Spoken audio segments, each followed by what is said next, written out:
hari ini. Ya, pagi hari ini kami menyambut juga teman-teman ataupun sahabat yang baru pertama kali bergabung, bisa menuliskan nama dan nomor telepon Anda di dalam chat ya.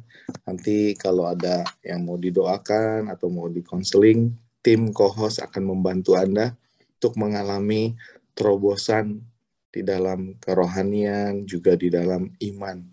Ya, tidak berlama-lama pagi hari ini kami sangat bersyukur kami bisa mendapatkan impartasi dan dilayani oleh Pak Bambang Ramadi, salah satu penatua di Lombok. Bolehkah Pak Bambang waktu dan tempat kami berikan?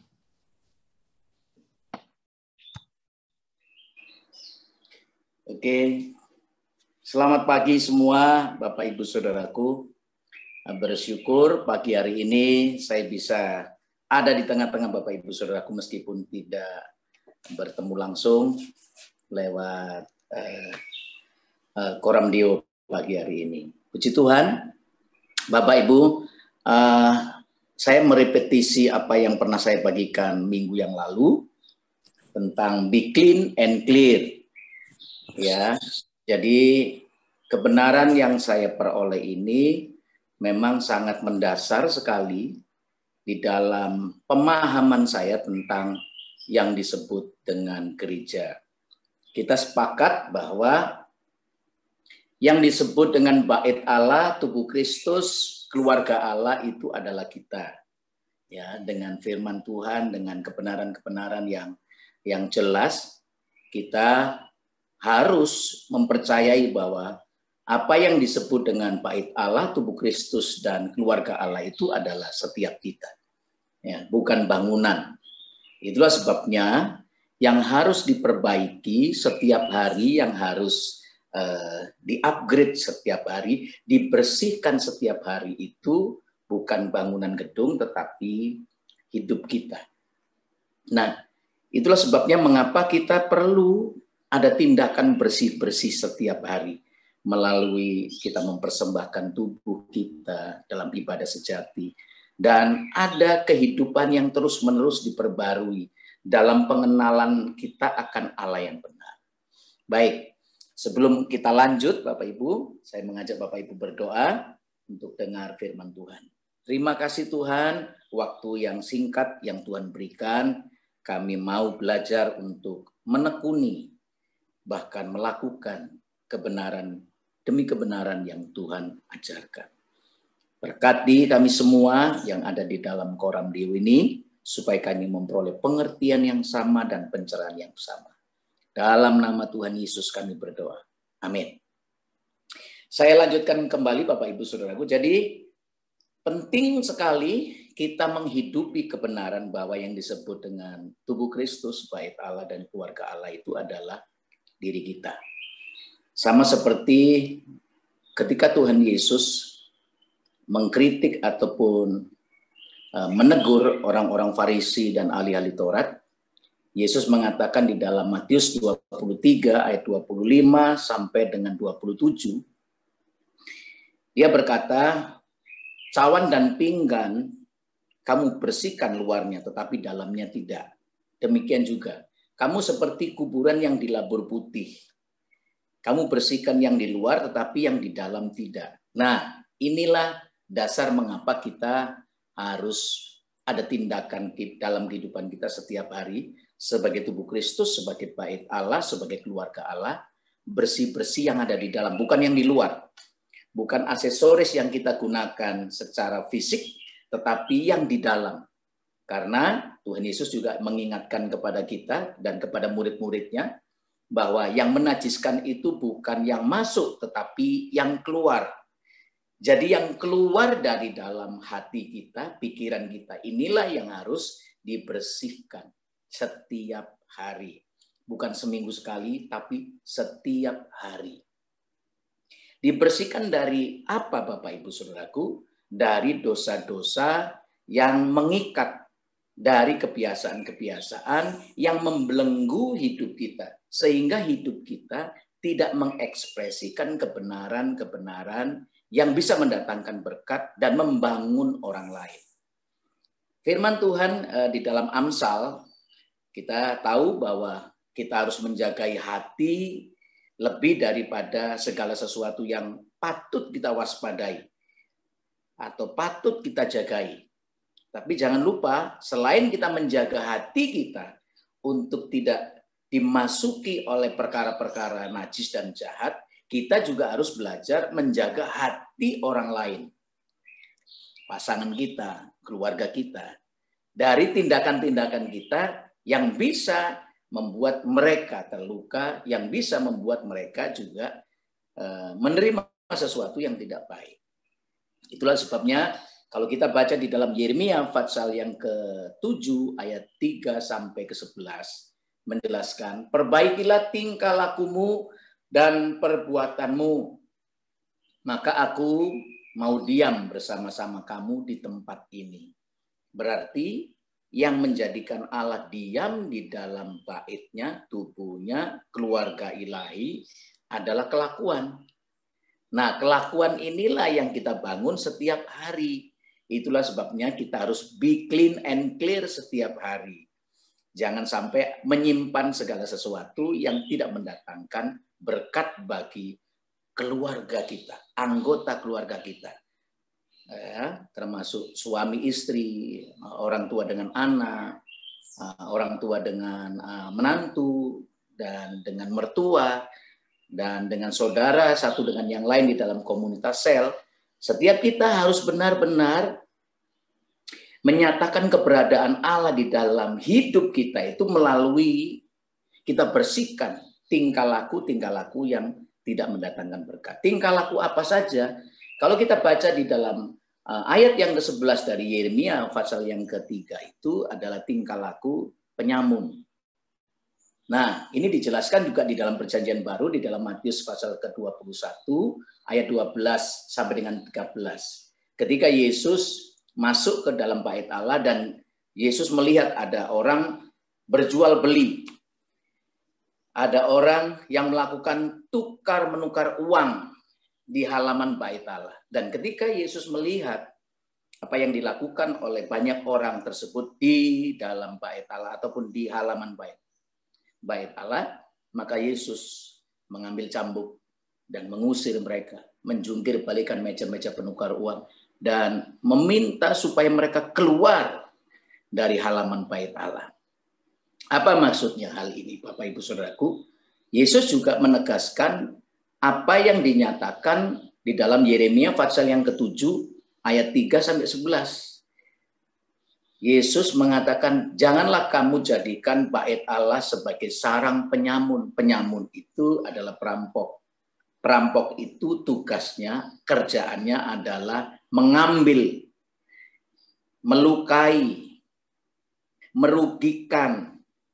Nah, perilaku-perilaku mengambil hak orang lain, merugikan orang lain, melukai orang lain, ini adalah perilaku-perilaku perampok ataupun penyamun yang harus dibersihkan dari hidup kita sebagai tubuh Kristus, sebagai bait Allah, dan sebagai keluarga ilahi. Supaya hidup kita menyatakan kebesaran kemuliaan nama Tuhan, menyatakan kasih kuasa dan kebenaran Tuhan, dan bisa menjadi berkat bagi anggota keluarga kita yang ada di sekitar kita. Itulah sebabnya pernyataan bahwa kita harus dibersihkan setiap hari agar Allah betah diam. Karena kalau rumah Allah atau tubuh Kristus ataupun rumah ilahi ataupun keluarga ilahi dipenuhi oleh tingkah laku penyamun, saling menyakiti, saling melukai, saling merugikan, maka Allah tidak tinggal di dalam, di tengah-tengah, dan di antara kita. Ini prinsip yang harus kita perhatikan, Bapak Ibu Saudaraku. Oleh sebab itu, jadi bagaimana caranya supaya kita bisa menjaga keberadaan Allah itu tetap tinggal diam di dalam rumahnya, tubuhnya, keluarga ilahi, betah tinggal. Yang pertama, kita harus berpegang kepada perjanjiannya dan melakukan peraturan dan ketetapannya. Kalau kita baca di dalam Yohanes 14 ayat 21 dan 23. Barang siapa memegang perintahku dan melakukannya, dialah yang mengasihi aku, dan barang siapa mengasihi aku, ia akan dikasihi oleh Bapa-Ku, dan aku pun akan mengasihi dia dan akan menyatakan diriku kepadanya. Jawab Yesus, jika seorang mengasihi aku, ia akan menuruti firman-Ku, dan Bapa-Ku akan mengasihi dia, dan kami akan datang kepadanya dan diam bersama-sama dengan dia. Jelas. Menuruti firman-Nya, melakukan perintahnya, itu bagian penting bagaimana kita bisa mengasihi Allah setiap hari. Praktek dalam kehidupan kita sehari-hari. Kebenaran firman apa saja yang kita dengar, yang Tuhan mengingatkan secara pribadi atas hidup kita, mari kita setia untuk melakukannya. Bukan hanya sekedar mendengarnya, tetapi melakukannya. Kita pegang. Karena dengan kita memegang dan kita melakukan firman yang Tuhan ajarkan, maka keberadaan Allah ada bersama-sama dengan kita.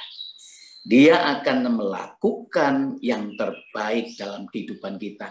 Apapun yang kita hadapi, yang kita alami. Karena ketika keberadaan Allah jelas tinggal di dalam, di antara, dan di tengah-tengah kita bersama-sama.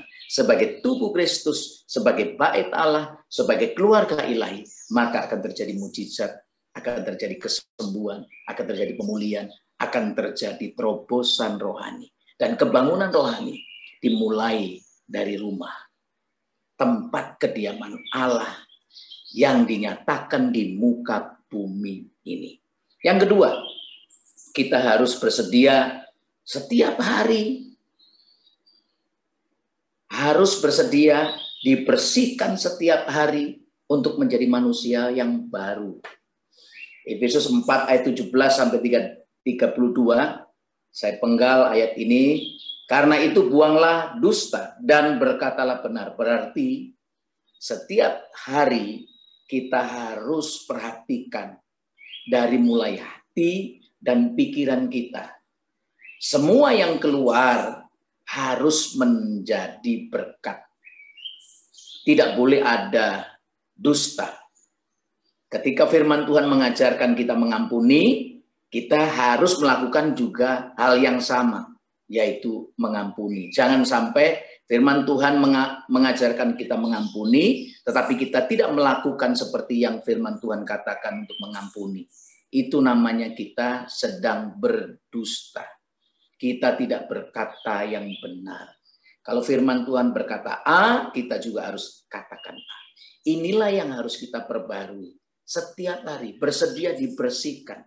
Diingatkan oleh saudara, diingatkan orang tua, diingatkan oleh anak, diingatkan oleh siapapun yang ada di sekitar kita menjadi anggota keluarga dalam kehidupan kita bersama-sama. Kita harus bersedia untuk mengalami perubahan, bersedia menerima, dan kita tidak berbantah-bantah, sehingga kehidupan kita terus-menerus diperbarui menjadi manusia yang baru. Yang ketiga, selain kita bersedia dibersihkan, yang ketiga adalah bersedia diperbaiki.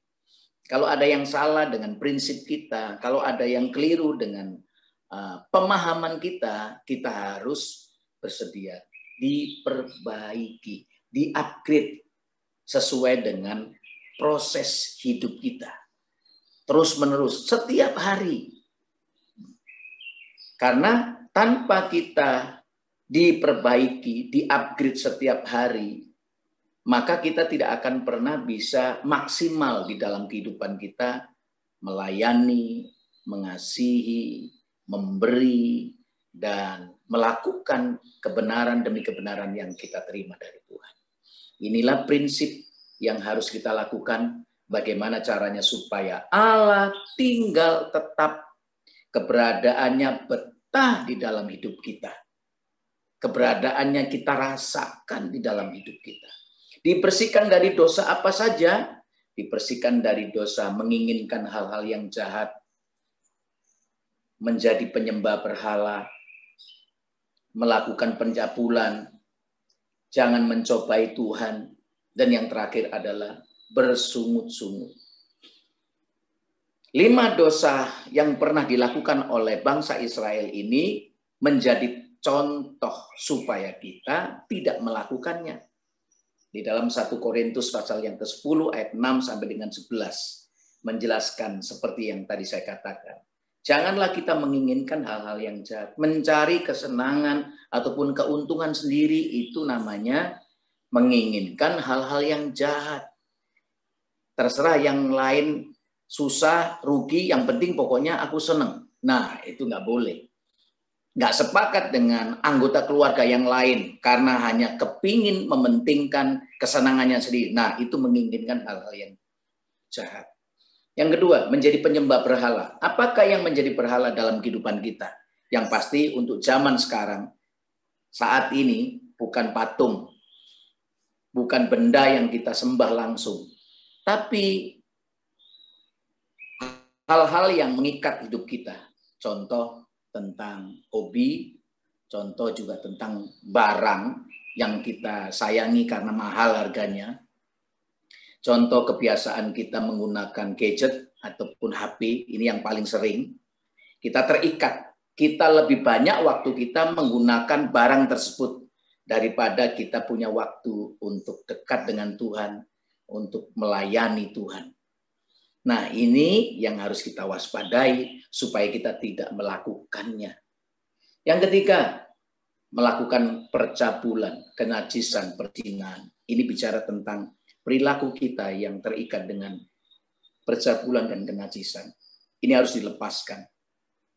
Karena kalau tidak, maka kita akan terikat terus-menerus dengan kenajisan. Sehingga hidup kita tidak akan pernah mengalami pencerahan demi pencerahan yang Tuhan berikan kepada setiap kita. Karena ada kebiasaan najis, ada kebiasaan cabul yang terus mengikat.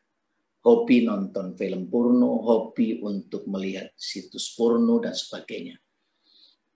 Yang ketiga, Bapak Ibu, kita juga harus terus-menerus diperbaharui supaya kita mengalami Kristus setiap hari. Ya, ketiga, janganlah melakukan percabulan. Yang keempat adalah janganlah mencobai Tuhan.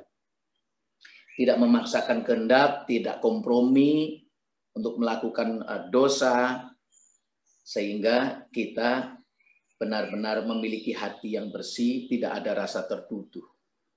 Ya, yang terakhir adalah, yang kelima adalah janganlah kita bersungut-sungut. Belajar untuk mengucap syukur, bisa ikhlas, menerima kenyataan apa yang kita alami hari-hari ini, dengan terus kita berserah dan bersandar kepada Tuhan. Inilah dosa-dosa yang harus kita bereskan, kita bersihkan setiap hari dari hati dan pikiran kita. Mengapa demikian? Agar Allah betah. Karena 5 dosa tadi itu berbicara tentang kelakuan-kelakuan para penyamun, kelakuan-kelakuan perampok, kelakuan-kelakuan yang tidak mendatangkan berkat, tapi mendatangkan kerugian, mendatangkan hal-hal yang tidak menyenangkan dalam kehidupan kita bersama-sama sebagai bait Allah, tubuh Kristus, dan keluarga ilahi. Jadi supaya kita bisa mengalami pencerahan kebenaran ini, sehingga kita bisa merasakan setiap hari keberadaan Allah tinggal di dalam kita, karena kita bersih-bersih perilaku dari penyamun ini, maka kita akan mengalami terobosan kebangunan rohani. Di manakah dan bagaimana caranya supaya kita bisa mengalaminya terus setiap hari, Bapak Ibu? Lakukan yang pertama, ibadah sejati. Praktek tiap hari, mempersembahkan anggota-anggota tubuh kita. Karena kita tidak berkuasa mengendalikan mulut, telinga, mata, tangan, dan kaki kita. Karena 5 panca indera ini menggerakkan seluruh tubuh kita. Dan terlebih yang utama adalah hati dan pikiran kita. Kalau tidak dibersihkan tiap hari, maka gerakan fungsi dari anggota-anggota tubuh kita yang di luar ini, telinga, mulut, mata, dan tangan kaki, akan membawa kita kepada kegelapan. Itulah sebabnya Praktek ibadah sejati itu sangat penting dan harus kita lakukan.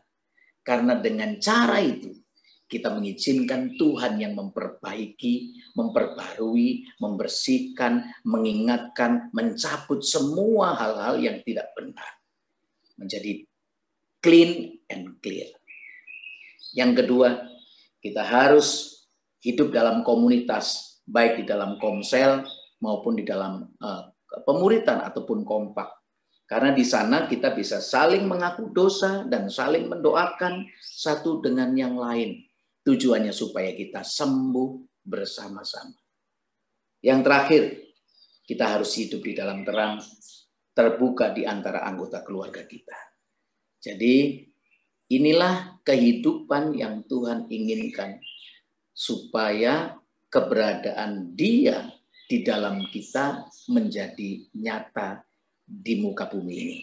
Sehingga kehidupan kita senantiasa memancarkan kasih, kuasa, dan kebenarannya bersama-sama sebagai bait Allah, tubuh Kristus, dan keluarga ilahi.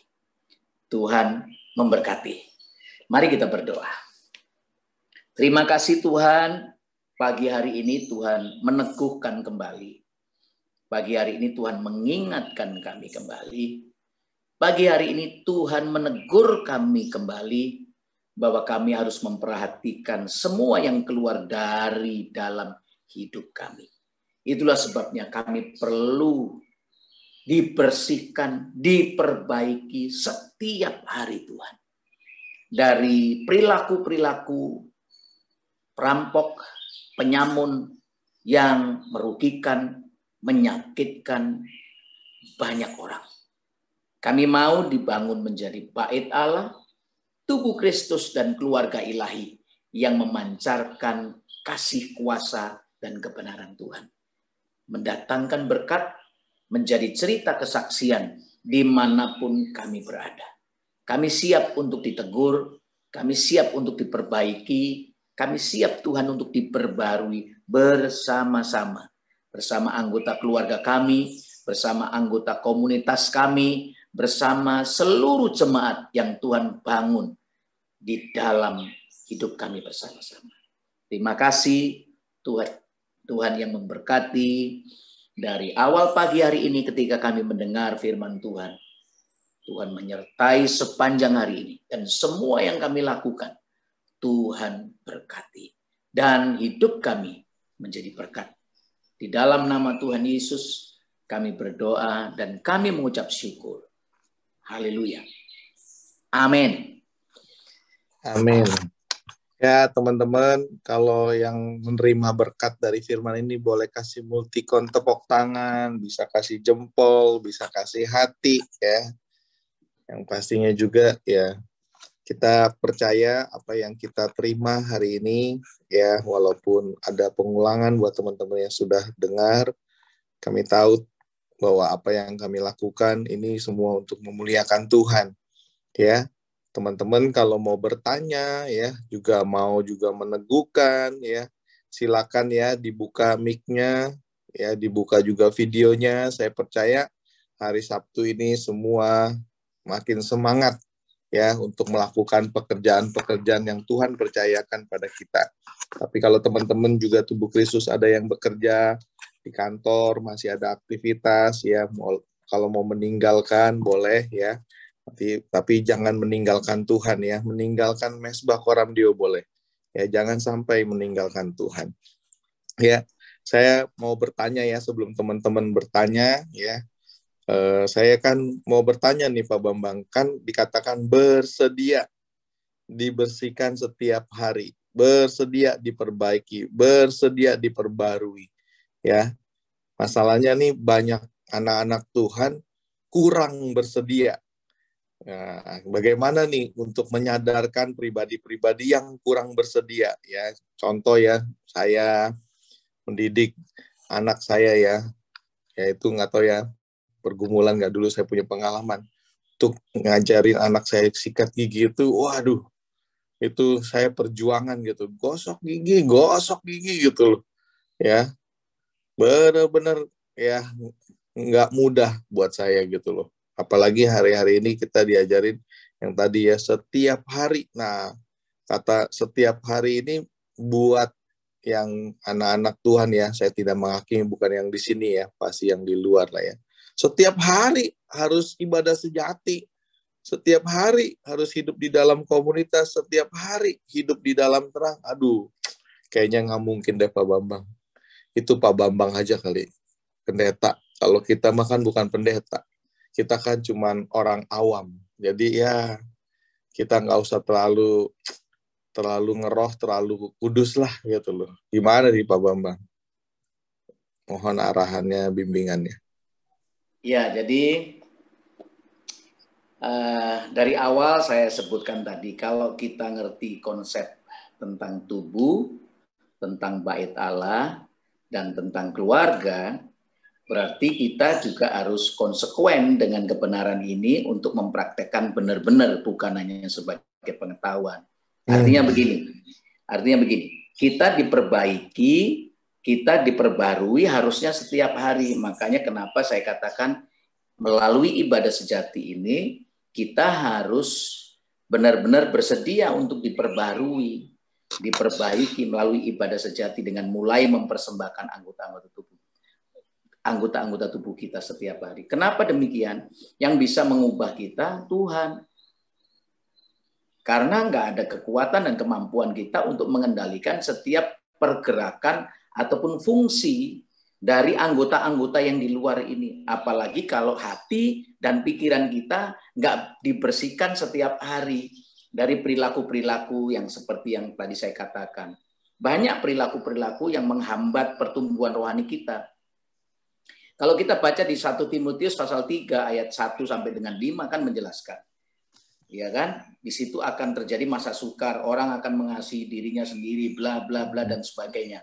Secara rohani mereka melakukan ibadah, tetapi mereka memungkiri kekuatannya. Nah, inilah yang diingatkan, maksud saya, supaya kita jangan hanya melakukan ibadah secara ritual saja, tetapi kelakuannya nggak diperbaiki.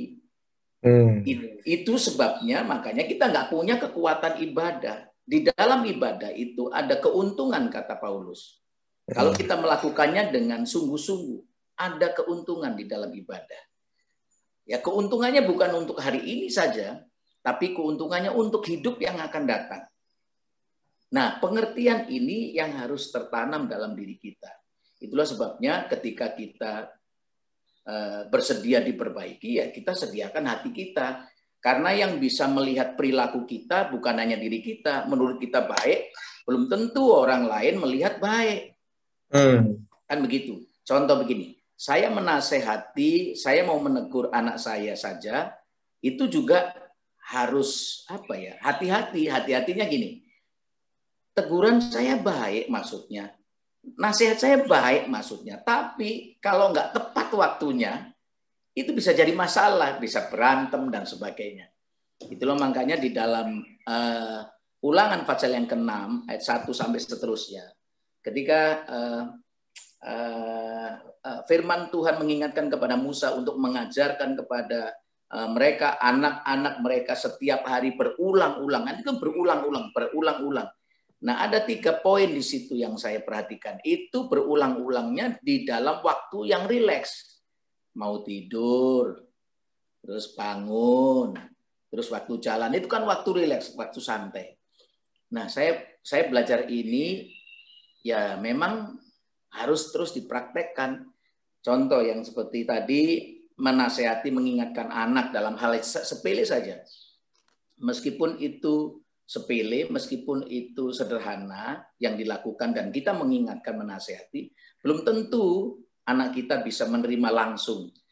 Kenapa? Karena yang sepele, yang sederhana yang dilakukan oleh anak-anak kita itu menjadi satu kebiasaan, dan kebiasaan itu diteguhkan oleh pemahamannya dia.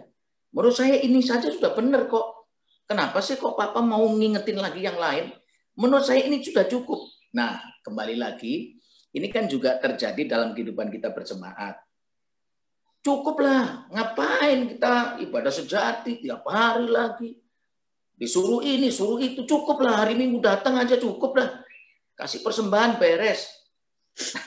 Nah, itu kan menjadi pemahaman setiap orang boleh membangun pemahamannya sendiri tentang kerohaniannya. Tapi kalau tidak konteks dengan Alkitab, ya nggak mendatangkan berkat buat dirinya sendiri dan buat orang lain. Makanya itu hidup sekali, tapi kalau dijalani dengan uring-uringan, berbantah-bantah, dengan nyimpen sesuatu yang tidak menyenangkan, apa artinya ibadah kita?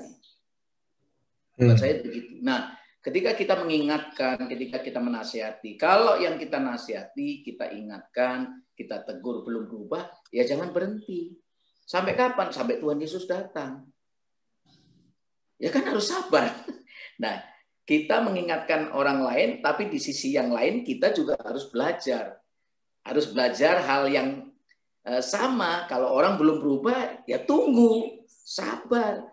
Kapan kita belajar sabar? Ketika ada orang yang belum berubah. Makanya kita perlu sabar. Iya kan? Kapan kita mau setia? Ya kalau ada masalah. Bagaimana caranya supaya kita bisa tetap setia? Mungkin kurang lebih itu ya yang bisa saya sampaikan. Ya. Sekaligus saya minta maaf karena pagi ini juga ini hampir jam 8 saya harus isi CG di jemaat. Mungkin saya akan live keluar duluan. Oke. Kalau ada yang mau nanya lagi satu lagi lah boleh. Satu atau dua nih Pak Bambang? Iya. Kalau 1 tambah 2 jadi 3 lagi pertanyaannya. Ya, silakan satu lagi atau mau meneguhkan karena Pak Bambang juga ada aktivitas. Saya percaya teman-teman juga ada aktivitas. Oke, saya kasih kesempatan hitungan 3, 2, 1. Ya, kalau tidak ada, Shalom. bolehkah teman-teman? Ya. Shalom. Shalom. Ya, saya mau nambahin sedikit sama Pak Bambang. Pak Bambang, kenapa orang bisa susah berubah? Itu salah satunya karena dia masih punya sombong. Makanya kan Tuhan Yesus tegaskan, kalau mau mengikut aku harus sangkal diri, pikul salib, dan rendah hati. Walaupun sepinternya orang pendeta atau apa, kalau punya hati sombong, nggak bisa, susah berubah. Nah, dengan Tuhan Yesus suruh rendah hati, baru kita bisa berubah. Jadi kita bisa dibersihkan. Kalau dibersihkan itu rasanya sakit. Tahu nggak? Dikritik, disuruh berubah, sakit. Tapi banyak orang yang nggak bersedia dibersihkan karena punya hati sombong. Lu ngomong begitu apa? Kamu pendidikannya apa? Gitu. Terus lu bisa ngomong begitu, gue lebih diberkati kok, lebih daripada kamu. Gitu. Dia nggak bisa berubah karena punya hati yang sombong. Makanya kita harus punya rendah hati. Walaupun itu orang didikannya SD pun, tapi kita harus menanggapi kebenaran. Kita harus, kalau benar kita harus berubah. Walaupun kita tingkatannya jadi guru atau jadi manajer, kalau anak buah kasih saran yang baik, kita harus nurutin. Walaupun dia pendidikannya apapun, walaupun dia bawahan. Tuh, kita jangan penyakit kita nggak bisa berubah, nggak bisa merubah mendapat berkat Tuhan karena sifat yang sombong. Dengan sombong itu menjadi kebencian Tuhan, dosa yang tidak kita rasakan tapi Tuhan benci. Semuanya punya Tuhan tapi kita yang sombong. Dah Tuhan yang berkuasa tapi kita sombong, dia nggak senang Tuhan tuh. Jadi kita terhalang berkat kita dari Tuhan. Tapi kalau kita rendah hati, walaupun orang susah apapun memberi masukan kepada kita, kita harus terima selama membuat yang baik gitu kan. Jangan kita punya sombong walaupun itu pemasukan baik karena dia lebih tinggi, lebih kaya, lebih pendidikan, nggak mau ngeladenin, itu nggak bisa berubah. Nah, itu udah sombong dan lupa membalas budi. Tuh, dosa yang tidak kita rasa. Udah orang baik, kita masih acuh nggak acuh aja. Yes. Ya, kita harus mengingat kebaikan Tuhan Yesus. Kita harus mengingat pengorbanannya. Kita harus membalasnya. Walaupun nggak membalasnya, kita jangan menyakitinya, jangan berbuat jahat, jangan membuat Tuhan Yesus nggak senang gitu. Kita harus menyenangkan, ya. Itu udah dua tuh. Saya kasih masukan supaya kita gampang berubah, ya. Yuk. Yo, terima kasih Bu Susilawati Teja. Pola luar biasa ya, jangan kacang lupa sama kulitnya. Saya tahu tadi Ibu doanya ya. Oke, sekarang kita nggak mau kayak kacang lupa sama kulitnya. Bolehkah teman-teman buka video, kita gentangkan tangan, kita berdoa buat Pak Bambang dan keluarga ya, dengan istri dan anak-anaknya. Kalau kita diberkati, kita mau praktek ya. Kita juga memberkati ya pemimpin yang dipercayakan Tuhan di Lombok, di Pulau Lombok yang begitu banyak ya tantangan, rintangan buat Pak Bambang, istri dan anak-anaknya juga. Yuk mari kita bersepakat berdoa. Tuhan, kami tahu Tuhan, setiap tantangan, setiap rintangan yang dihadapi oleh Pak Bambang dan keluarga Tuhan. Kami tahu Tuhan, ada penyertaan-Mu Tuhan. Kalau pagi hari ini juga Tuhan, Pak Bambang mau melayani di CG Tuhan. Kami tahu Tuhan, ada begitu banyak Tuhan orang yang membutuhkan Engkau Tuhan. Ada begitu banyak jiwa-jiwa yang ingin mengikuti rencana-Mu Tuhan. Biarlah melalui teladan Pak Bambang dan keluarga, bahkan jemaat di Lombok Tuhan. Banyak orang akan melihat kemuliaan Tuhan turun atas gereja-Mu Tuhan. Turun atas keluarga-keluarga ilahi yang sudah Kau pulihkan Tuhan. Aku percaya Tuhan, ketika pribadi ini menumpangkan tangan kepada orang yang sakit, terjadi kesembuhan. Ketika pribadi ini menumpangkan tangan kepada orang-orang yang lemah, yang putus asa, dan hilang pengharapan, Kau beri kekuatan Tuhan. Ketika juga pribadi ini menumpangkan tangan Tuhan, kepada orang-orang yang membutuhkan Engkau sungguh-sungguh kembali Tuhan. Ada pelukan, ada kasih, ada sentuhan daripada Bapa Surgawi melalui keluarga ini Tuhan. Ia akan memeluk pribadi-pribadi yang terhilang Tuhan, yang ingin kembali Tuhan, tapi pribadi ini masih takut Tuhan.